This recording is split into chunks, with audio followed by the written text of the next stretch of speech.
Okay, Dr. Navin Kumar. Let me briefly introduce him. He has a very long, extensive CV in front of me, which I'm not able to read all, but I'm going to pick up the most important points about him. He is, Dr. Navin Kumar is an alumni of University Kebangsaan Malaysia, and he obtained his PhD from University Malaya in 2019. I've always known Dr. Navin as the person in diabetic care. Yeah, so he's the best person to talk to us about diabetic care services. And Dr. Navin is a certified diabetes MTAC pharmacist. He received various awards, both in service as well as in the academic. The recent one was the Next Generation Fellowship from the University of Basel and Switzerland in combination with Novartis Pharma. Okay, so at the moment, Dr. Navin heads the inpatient pharmacy services, including the clinical activities in Putrajaya Hospital, and he chairs the Ministry of Health Endocrine Pharmacy Working Committee. I have a lot more to talk about him, but you can read his CV later on. So, Dr. Navin, if you're ready, 15 minutes is yours. Welcome. Thank you very much, Dr. Casey. Hope you all can hear me now. Right? Yes, clear. But if you can project your voice louder as usual. Okay, as usual. Your right. Usual voice. Yeah, thank you. Thanks. Okay. Yeah, taking off my mask for that. But luckily it's a closed room. Okay, so yeah, I can do that because we're actually talking from the hospital. So thanks to UITM for the invitation. So I'm actually asked to speak about telehealth or how we do a virtual MTAC sessions. But I think for the benefit of audience, I think these are postgraduate students. Okay, I would like to also actually give you a background of the MTAC. So for the benefit of your, for you to understand the telehealth further. So just would like to tell you that, okay, diabetes prevalence is ever increasing. This is the latest International Diabetes Federation Diabetes Atlas. And the IDF actually comes up with Diabetes Atlas almost every year or every 2 years. Okay, so this shows that there are currently 578 million diabetes patients in the world. What I would like to also show you is that you look at the Western Pacific region shaded purple, right? You can see I think Malaysia also belong in this region, yeah. So the prevalence is very high. I think in fact the highest among all the regions, right? So we have the highest prevalence of diabetes among the region, among the world. And I think I don't know, if you ask me what is the contributing factor for that, is number one, of course, diet, right? Diet, we have plenty of food, multi-ethnic food. Okay, if you're tired of Chinese food, you can go to Malay food. You want Indian food, you want Western food, you can get everything, and 24/7. Okay, yeah, actually for those of you who have been or lived in the overseas or Western countries or even Australia for that matter, you will understand that actually food outlets are not really open late at night, but in Malaysia there is. Okay, coupled with genetic factors. Okay, we Asians carry very high we carry genes for type 2 diabetes mainly. All right, so of course it is a matter of when it manifests as disease.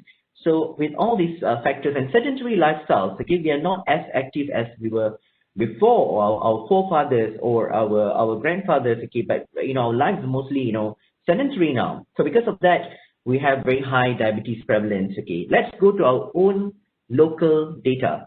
So this is National Health and Mobility Survey 2019, right? Which is our own local data. I remember this study was started in 1985. That was when KKM wanted to study what is the prevalence of diabetes in Malaysia. At that time in 1985, the prevalence was about 1 to 2%. All right, then they actually studied NHMS2 in 2 years later. All right, 1985, the second one was 1995. At that time, the prevalence was about 4%. Okay, that time they did 10 yearly, right? Then in 1995, okay, I think in 1996, it climbed up, right? It climbed up to almost about 10%, and then later it became 14%. And now I'll show you the recent statistics, okay, showing that the prevalence is about 18.3%. Right? So it is safe to say that 1 in 5 Malaysians out there or in here actually have diabetes, right? Above 18 years old, right? And the sad part is that most of the people do not know that they have diabetes. Why? We have very good screening program. Our clinic kesihatan is very happy to screen for you, to do the OGTT test and everything, but people are not really, maybe not utilizing the services. People just get to know they have diabetes when suddenly they have an ulcer that's not healing, or suddenly they have a URTI, they go to the hospital, ended up, diagnosed as pneumonia, and then checked the glucose, found out that they have diabetes. So the awareness is not there. We are already having a climbing diabetes prevalence, but yet the awareness is also very poor, which is making it very difficult, right, for us to counter this disease. Another thing I would like to show you is why is diabetes mellitus, and why do you need to take diabetes seriously? A lot of my patients also ask, okay, I'm diagnosed with diabetes, and then they end up depressed. Okay, they come to clinic, and then when you talk to them, they are in the denial state. Okay, but well, what can you do? You're diagnosed with diabetes today, but it doesn't mean that diabetes only starts today. Diabetes has probably started much earlier. It's just that you're presenting now with osmotic symptoms and you are diagnosed in the clinic, but it's already there. If you look at this slide, if you want to appreciate some of the macrovascular changes, macrovascular meaning the stroke and the MI part, that's macro, which involves the big blood vessels. Okay, that changes due to diabetes have already started occurring even 10 years before the patient is diagnosed with diabetes. Right, you can see here, and the microvascular changes, the small changes, the nephropathy, the neuropathy, and the retinopathy, the eyes. Okay, the changes already start occurring right from the diagnosis, and the patient may be having good eyesight now, but it doesn't guarantee that in another 15 or 20 years time they'll be the same, unless they take very good control of their diabetes, right?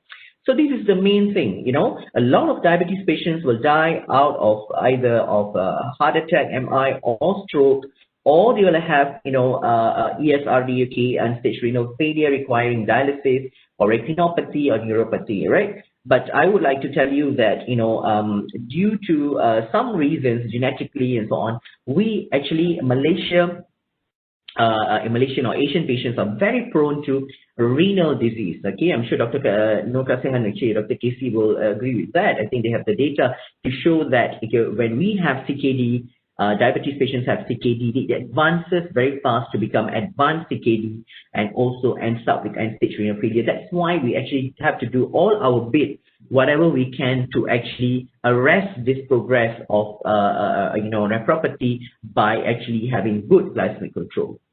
So it is also very common. It is a combo, I call it. Okay, that's why when you say diabetes MTAC, in diabetes MTAC, we actually see a combination of diseases. When patients have diabetes, 70% of them will have high blood pressure. 70% of them will have dyslipidemia.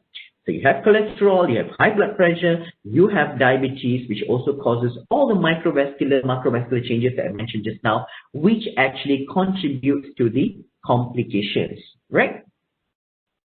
Now, I would like to, just highlight this. Okay, of course, it's not the recent data. This is the 2016, but I just like to show that we have so many people actually undergoing dialysis. We have kidney failures on the rise, and if I'm not mistaken, actually we are the highest number of patients who have end-stage renal failure in the Southeast Asian region, or probably among the top in the Asian region and also in the world. And what I would like to highlight is that when they did the survey, when they actually analyzed further, they found that all our dialysis patients, 2/3 of them are actually diabetic. That means diabetes is the one that contributed to their ESRF and dialysis. So you have to see, when the patient is started with diagnosis of diabetes, they feel that they're okay. They feel that they're okay, and then maybe they're in the denial state. They think that they can do all the daily activities, and they probably don't have any complications yet. They take it lightly, but over the years, this is what will happen, right?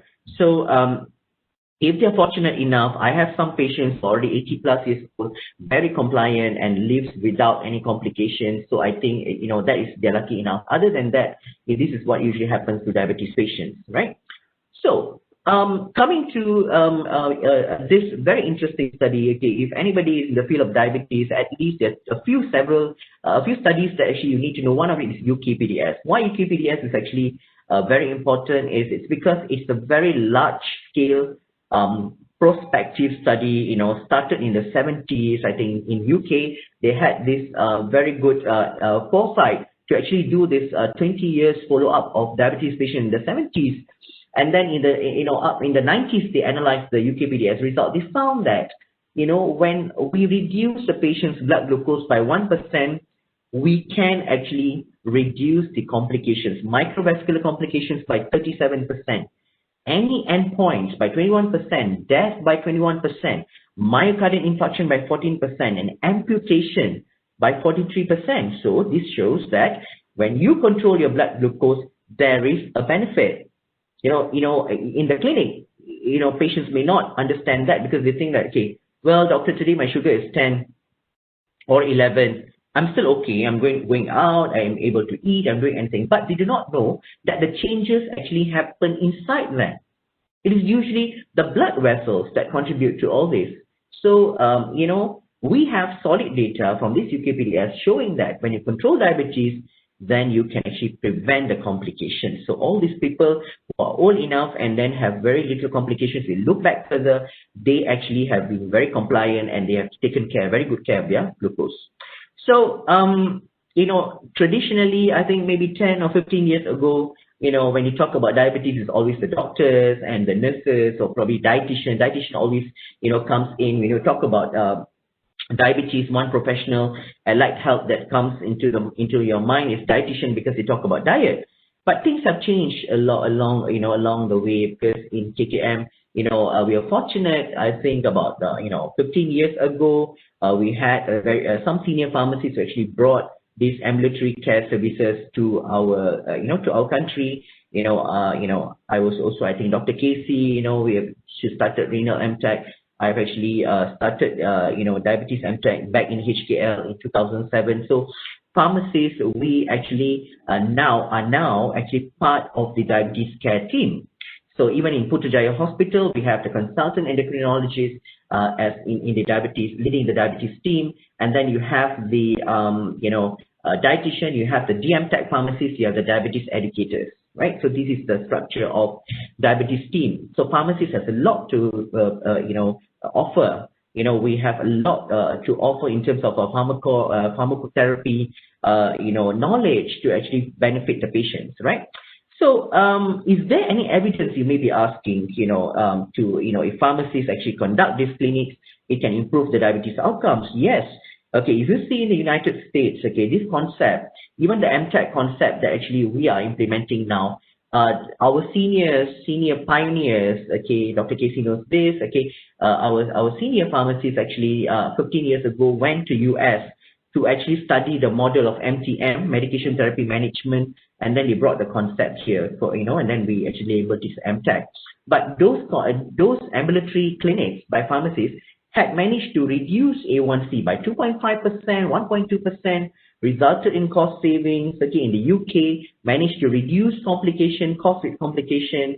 Even in Thailand, pharmacist intervention. In Australia, they have this diabetes care, model in the community pharmacy, managed to reduce almost 1% A1C. So everywhere, even before we started MTAC in Malaysia, other pharmacies have already been doing this service for patients, right? So a little bit about, our DMTAC service. Okay, it started in Hospital Pulau Pinang back in 2006. Okay, the senior was Pons Waida at that time, and then I was also trained in Penang, and then 1 year later, I started it in HKL. That's how it all sprouted everywhere. Now we have almost 400 over DMTAC clinics all over KKM hospitals and clinic kesihatan. So what actually is DMTAC? What we wanted to do is, number one, we want to improve the diabetes patients' understanding of diabetes and medications. First of all, before you understand the medications, you need to understand about the disease.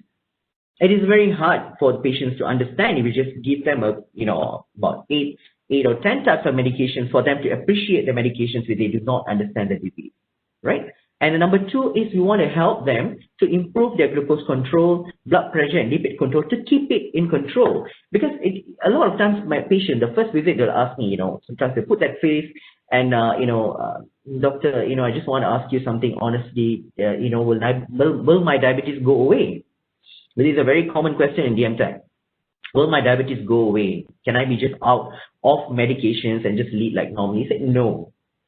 Unless you came very early in a pre-diabetic stage, we have data to show that with an A1C of touching 6%, and then you go vigorously on lifestyle and early pharmacotherapy, then you can actually reverse diabetes. Yes, it's possible, but it is a very early stage.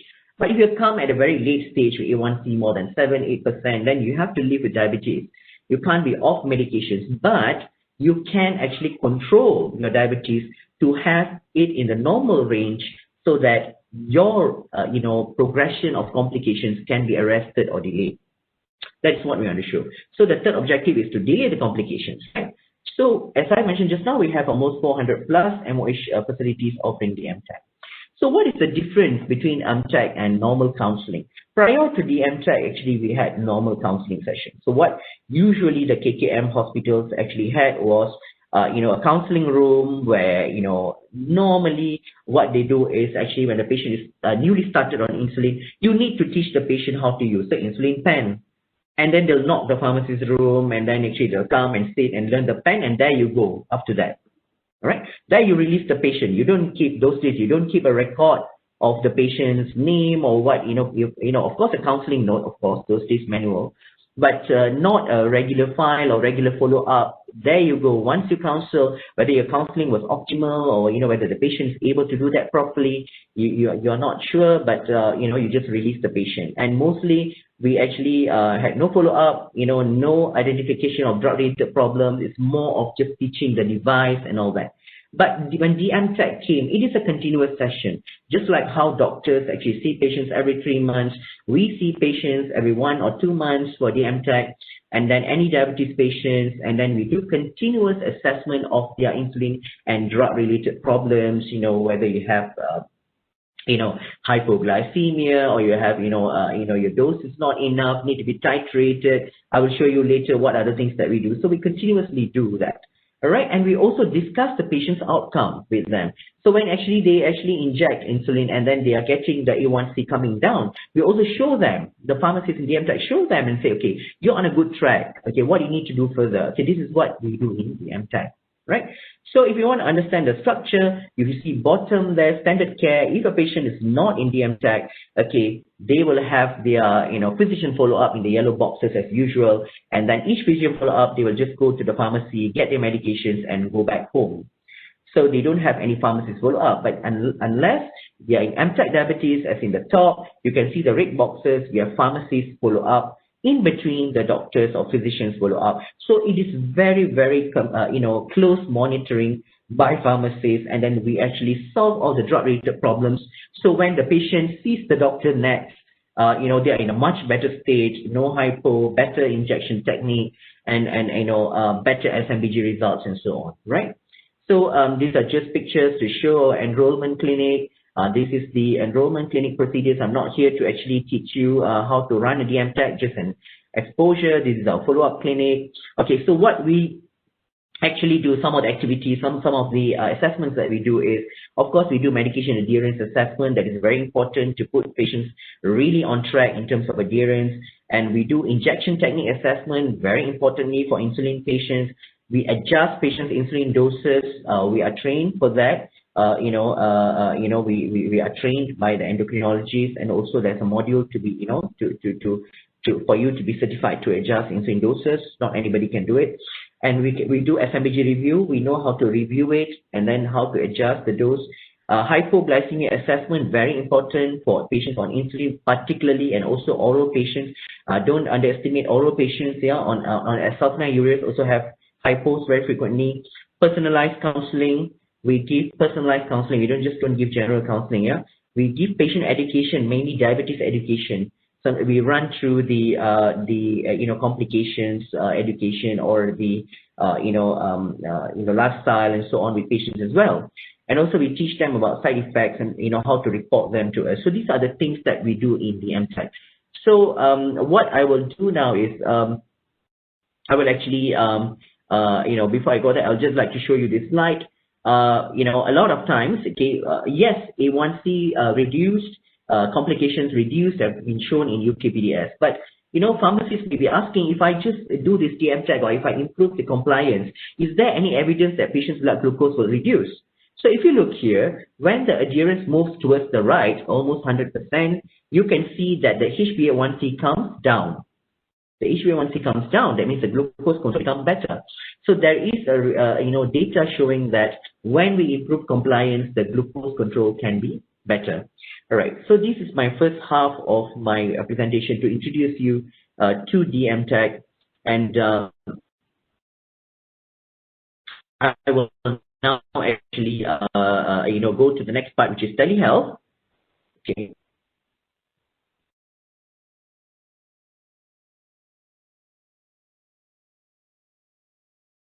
Okay, let me let's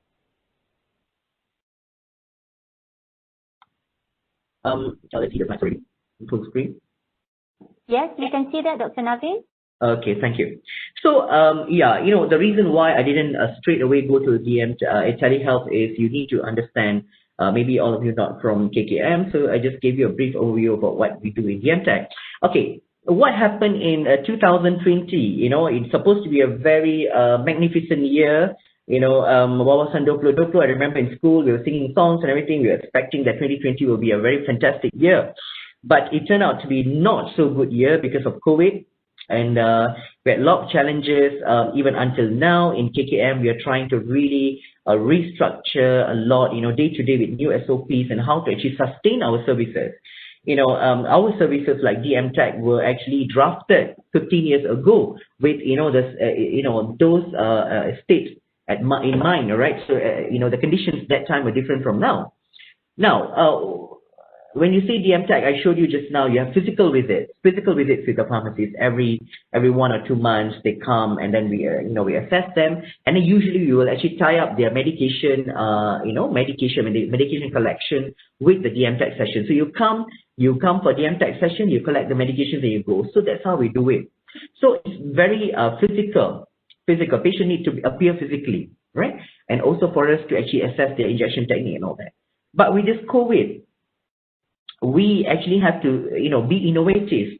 We have to think about ways how to sustain our services. We do not want to actually close down. This is actually a very important area where pharmacists can practice their clinical knowledge.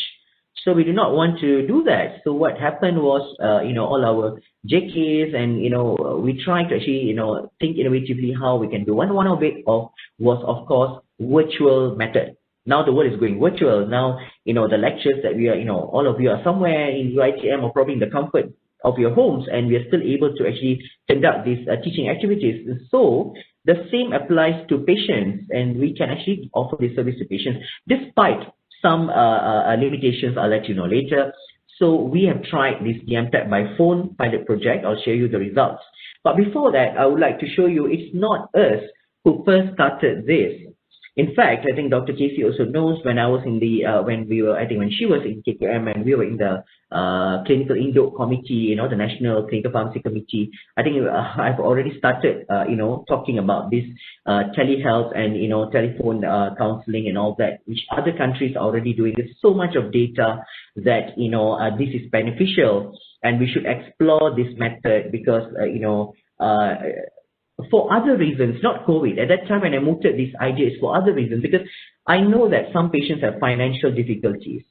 I have been in HKL a lot of my time, and now I'm in Putrajaya for about 3 years plus. Okay, but I started DMTAG in HKL, and in HKL the population, demographics are very mixed. You have the quite well-to-do ones. You also have very poor ones. Sometimes they can't afford to come every now and then to pay for their taxi or whatever bus. they don't have money and all that. So, sometimes they can't come, not because they don't want to come, but because they have this constraint, nobody to take them, to the hospital for visits and all that. Because you're actually making, visit is physical visit, right? We didn't have any option. So, just look at this data, this paper, impact of phone call intervention on glycemic control in type 2 diabetes patients. This is in fact, why I'm sharing this is a systematic review and meta-analysis, right? So involving 203 articles, right, with 5 trials involving 953 patients. So it's quite strong. Okay, so telephone contact intervention, what they actually showed was actually almost similar to standard care. All right. So what's the message that you can take from here is it is equally same like the patient coming to the hospital. All right. For your visit, for your DMTAC visit. So if you do a virtual by phone, that is actually it is not inferior. That's what they're trying to say. Okay, it's the impact is the same. Okay, you say this one, okay, patient's general satisfaction with telephone counseling by pharmacists and effects on satisfaction with information and beliefs about medicine. Okay, so this is actually also again showing that, okay, what about patient? Are they satisfied? Okay, when you follow them up over the phone, yes, it shows that, patients actually are happy, and it also has small effect on their beliefs on how they take medication. So it's not that you can't do the session by telephone. You can, but there are several limitations that I'll let you know later. Let's look at another one. This is also a paper from Italy, right? So this is for blood pressure control. They actually did this pharmacist telephone counseling intervention on patients' beliefs about medicine and blood pressure control. So they found that this telephone administered pharmacist intervention can improve blood pressure control and also modify patients' beliefs and concerns about their treatment. Yeah, as well as involving patients as participants in the management of their own health. We need to empower the patient to take charge of their diabetes, take charge of their hypertension. We cannot be with the patient every day at home because they have all their sets of challenges. So we just can empower them with the knowledge and skills, right? So telephone intervention works. Okay, enough about the data from other countries. Okay, so we actually, at that time, as Pharmacist for JK Diabetes, okay, we were entrusted to actually do a phone DMTAC audit or a pilot project all over the country. So what we did was we actually studied 17 hospitals with DMTAC service, and what we wanted to do is to look at this outcome of virtual or phone DMTAC session to medication adherence, glycemic control, patient satisfaction, and also some technical aspects involved in it. So I think this is also important for you because there is a paradigm shift. Now we're actually shifting. We are innovating how to actually sustain the pharmacy services. Yeah. So what are the patients that we included? We included diabetes patients who attended at least, they must have attended physical visit. We can't just simply catch a patient and then call them up. They may not know you. But if they're already a DMTAC patient, then these are the patients who are qualified for this phone DMTAC. Of course, they must have a telephone, right, home or mobile. Okay, now you may be asking, why we didn't opt for WhatsApp video call or a Skype or something like that, or Google Meet. Okay, you must understand that, not all patients, most of them have smartphones, okay? Even with these lectures with students, we are also struggling to actually, have connection problem. Okay, we start on switching on the video. You don't have a good data, then you actually cannot actually, have a good session.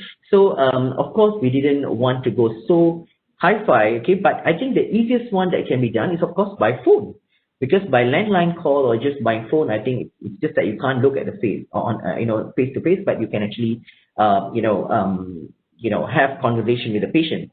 So we excluded patient with poor phone connection, with language barrier and very noisy background. Yeah, sometimes noisy background is not. So that's why actually we told the patients that we will call them, you need to be at home or in a room where we actually can have a good conversation. We can't just abruptly call them when they are probably in a market or somewhere outside. So actually the session will not work. Yeah. So these are the study sites. Yeah. So there's 17 hospitals I mentioned. We have all the hospital in Perlis, Tong Fauzia, Kulim, Sick, Kelantan Raja Perempuan Zainon. Okay, we have Ipoh Hospital, HKL, HTA, Putrajaya Hospital, Kuala Pilah, Melaka, Sultan Aminah Johor Bahru. We have Hospital Umum Sarawak and also Hospital Sandakan. Okay, all involved in this pilot project. So again, these are the number of participants in for this project. According to stage. And majority of the patients, as usual, you're prone to get 58, 59, 60. These are actually usually the very average age of diabetes patients. If you want to do any study, type 2 diabetes, you'll get this age usually, 58, 59. Yeah, you'll be very surprised. Usually you'll get median age or mean age of 58, 59. This is actually a very normal, mean age of diabetes patients in Malaysia. Race, of course, Malays, about 60%, followed by 25% Chinese, yeah, and then followed by Indian. So duration of MTAC, I want to show you how long they have been in MTAC program physically before we actually started this, virtual method. So majority of them were about 1 year. They were in the MTAC already for 1 year. That means 12 months seeing pharmacists physically, and after that, actually we opted, we started this pilot, phone the MTAC for them, right? In terms of visits, they had at least about 3 visits, yeah, minimum about 3 visits, average about 3 visits of with the pharmacist before we started this online. Yeah, so they have seen the pharmacist DMTAC, and after that we actually started the online virtual method with them. So in terms of anti-diabetic regimen, you can see majority of patients work with 4 times daily insulin basal bolus. And then you have also premixed insulin, of course, BIT regime, also some patients, and only oral, actually, just a handful of them, right?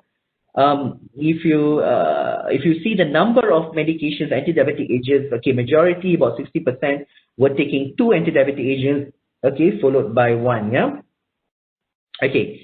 Sulfonylureas, okay, 13% taking sulfonylureas. Metformin, a large majority of them, about 60% were on metformin, 15% on DPP-4 inhibitors, 6% on SGLT2 inhibitors. Also, because you have to understand the SGLT2 inhibitors are quota item, and it's not readily, available for to be prescribed to everybody. All right. Now, what are the baseline HbA1c of these patients that are involved in this telehealth project?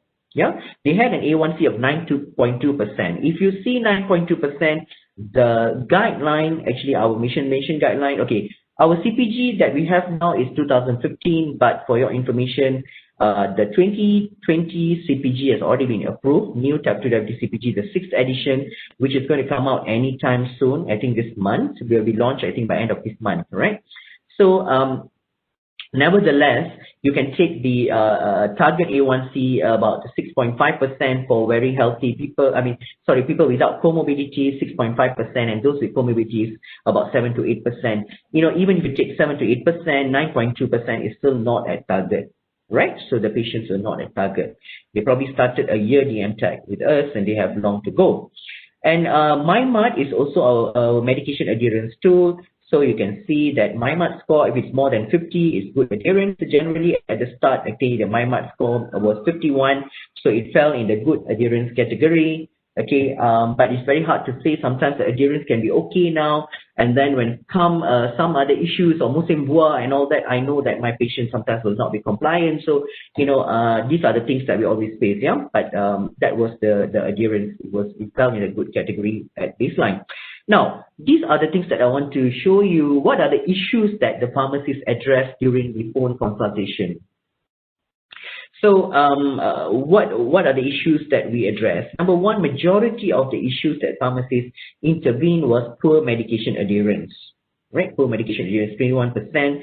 So, adherence issues, skipping medication, stopping insulin. Okay, we're supposed to inject 4 times a day, and then you skip the afternoon extra peak dose, or you're actually supposed to, wake up in the morning and take your glycoside, but patient wake up at 11 o'clock, and then they have brunch without taking any of their pills, and then they only take their evening dose. So these are all the things that happen.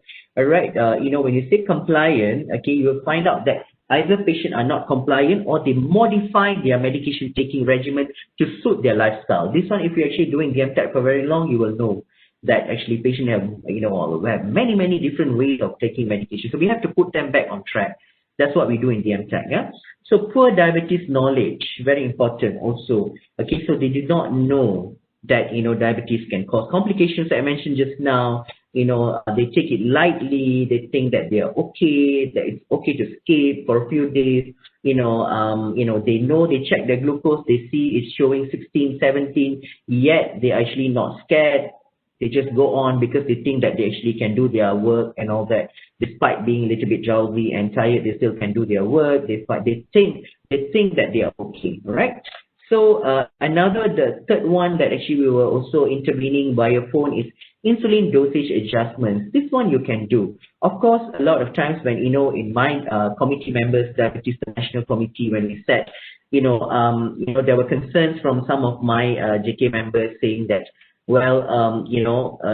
yes, we can do adjustments. When we want to do insulin dosage adjustment, we need to know what's the patient's sugar reading. When we do physical visits, they just bring the diary to us and then we can see their records and then we adjust, titrate according to that. Or we actually take their glucometer and physically view that and then we titrate. But now on the phone, you cannot see it, pharmacist. So what we do is there is an element of trust. Now I want to show you in this telehealth for this, there's an element of trust here. If we don't trust the patient, then we can't give any service. But if we want to still titrate the insulin, we take it in good faith, thinking that the patient is telling us, okay, bacaan saya macam ni, okay, bacaan gula saya doktor pagi 9.3. So I said that we can do this, but we are taking it in good faith. That means the patient is telling the truth and we adjust according to that, right? Because it's one of the challenges in this time of COVID. You can't come physically, but I'm trusting you. I want to help you, but I trust your information that you're giving me. Okay, poor SMBG results. Okay, of course, poor SMBG results can happen because of not controlling the diet. Even if a lot of patients think that actually if they inject insulin or take medications, they can eat anything in the world, right? So actually, it is not true. It is really not true because what happens is that there are a lot of things that you need to take care, all right? While actually controlling your diet. Is not just the food alone or the medications. Okay, I haven't gone into physiological stress and all that. When a patient is stressed and depressed, that also can raise the blood sugar. So a lot of factors that affects the glucose results. Okay, so now these are secondary issues. Again, it comes back. Yeah, so you have a primary PCI, secondary PCI. So the secondary PCI is somewhat repeating for patients. You also see poor knowledge coming back, poor SMBG results, and hypoglycemia. We actually can treat, educate patients to actually treat their hypo, what to take. How much portion of simple carbohydrate to take during the event of hypo, or whether you have a true hypoglycemia or whether you have a pseudo or not, relative hypoglycemia. We can all do all that. But again, it is all based on the information given by the patient, right? So we trust the information given by patient. Now, again, so when you do telehealth, okay, this is a pilot project. So from all the 17 centers. So what is the right duration for the MTAC over the phone? All right. So this, when we started, we never had a guideline. We just wanted to see. So average, all the state who actually participated, on average, they actually took about 20 minutes, right? So it took about 20 minutes. But again, yes, there is actually some monetary aspect attached to it. Of course, you're using the hospital phone, 20 minutes, if you're going to do for 10 patients, so a lot of things, right? So you need to, like now, I think for locally, for my hospital, I've actually, come up with a more polished guideline saying that we try to actually do it within 10 minutes because the phone DMTAC is going to be very concise. We don't drag on and take, ask very lengthy questions. We go straight to the patient's problem, the previous PCI, and then we try to straight away address that, and then we do a very compact, concise session, and instead of, when you come for a physical visit, you have the comfort of patient being here, and then you can actually drag on, chit chat. Okay, but phone consultation, number one, is due to cost. Number two, is also because patient, it's very hard for you to even remain engaged when you're not looking at the patient. So I don't think anything more than 20 minutes is going to really work, right? So a study was 20 minutes, but if I ask me now, I would be very happy if my pharmacist do about 10 or the most 15 minutes, right? What are the mode of the MTAC consultation? Of course, phone call. We did all physical phone, that means telephone. Okay, but of course, to some patients, after this, because this study was done last year, so we can also upgrade and go to WhatsApp and Skype. In fact, we are given Skype for Business, which we are not really utilizing yet. But it depends on the end user. We can have very sophisticated app, phone, and everything. The patient must have that app installed, right? So that's also some of the limitations, right? So type of phone used for phone DMTAC consultation, majority will perform using hospital phone, manual for 98%, right? Only one was using private phone, right?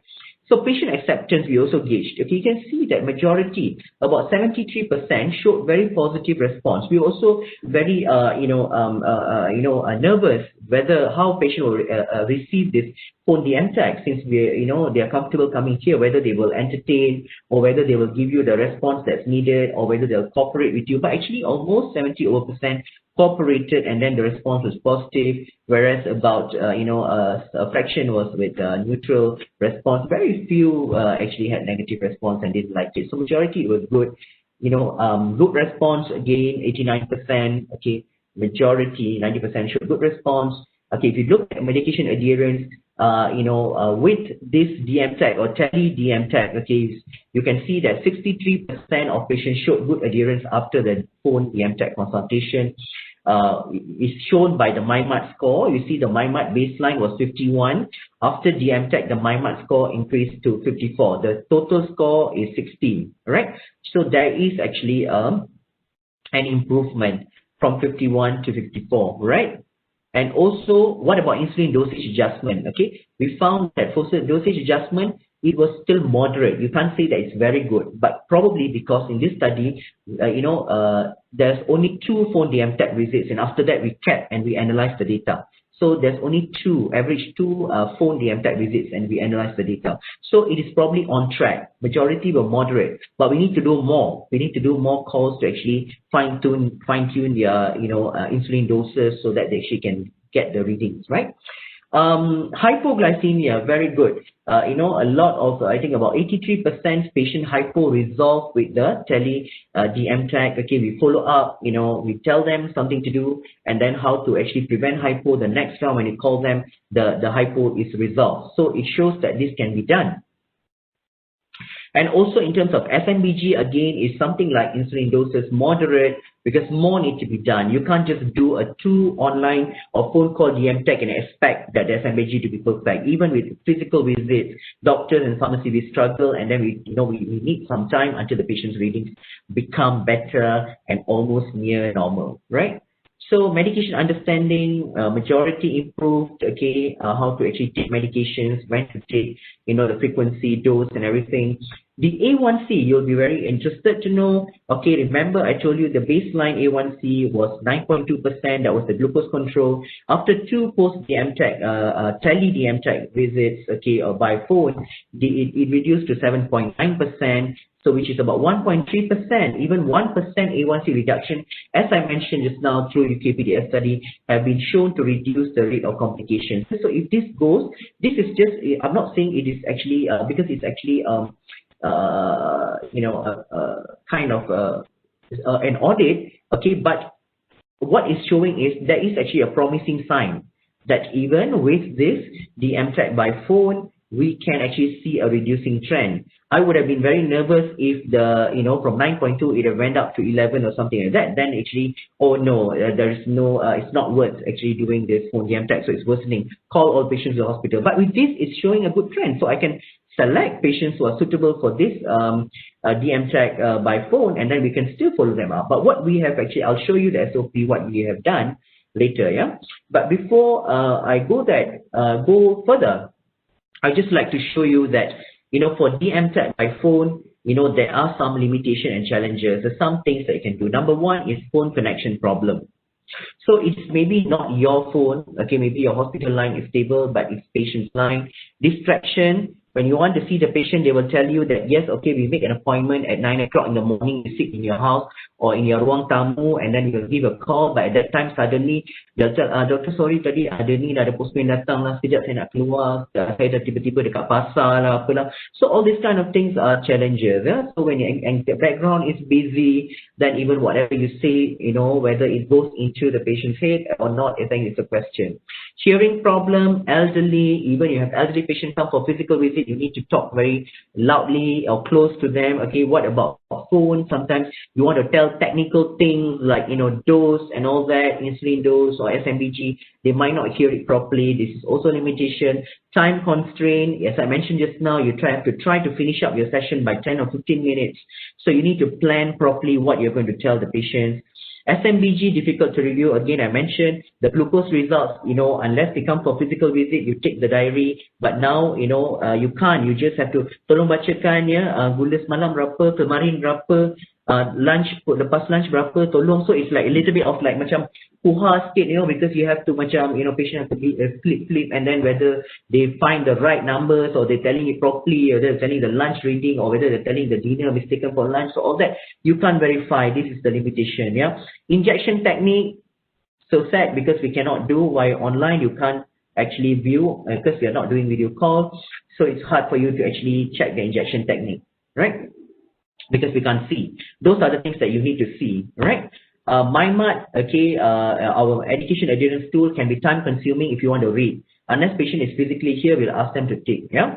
Language barrier, sometimes, with sound problem, elderly language, okay, we're talking a Malay talking to a Chinese or an Indian, this is a very common thing, yeah. So they might not understand, right?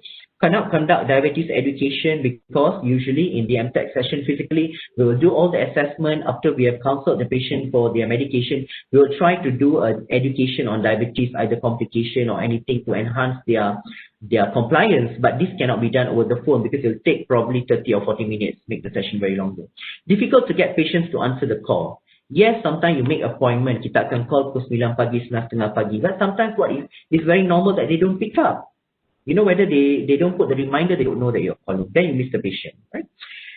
So again, this discussion is again repeating what I've actually discussed just now. When I showed the results, I've already discussed it. So I'm not going to repeat all this. So it's basically the same things. Okay, majority of the patients were on insulin regimen, had about at least 3 physical DMTAC visits, and after that we did online. All right, and then at A1C was not controlled, 9.2% at baseline. Okay, with a good adherence. However, what the pharmacist spent on doing telehealth or virtual DMTAC session is mainly medication adherence issues, knowledge of diabetes, and then insulin dosage adjustment and review their blood glucose results. All these can be done and was done by pharmacists in this real study. We managed to do that. Of course, actually, as I mentioned just now, with element of trust, yeah, the readings that they mentioned. So, but sometimes I know I've been in DMTAC business for a very long time. I know sometimes patient can just please you by telling, doctor, saya punya glucose 7, 6 and all that. But instead, it's 12, 13. Yeah, so now you have to just receive. This is the challenge. We try. We want to do good things for you, but we expect you to be truthful to us. Yeah. So use by manual hospital phones, not on Skype or WhatsApp. Okay, patients were responsive, showed improvements in their consultations. Okay, and it improved adherence scores.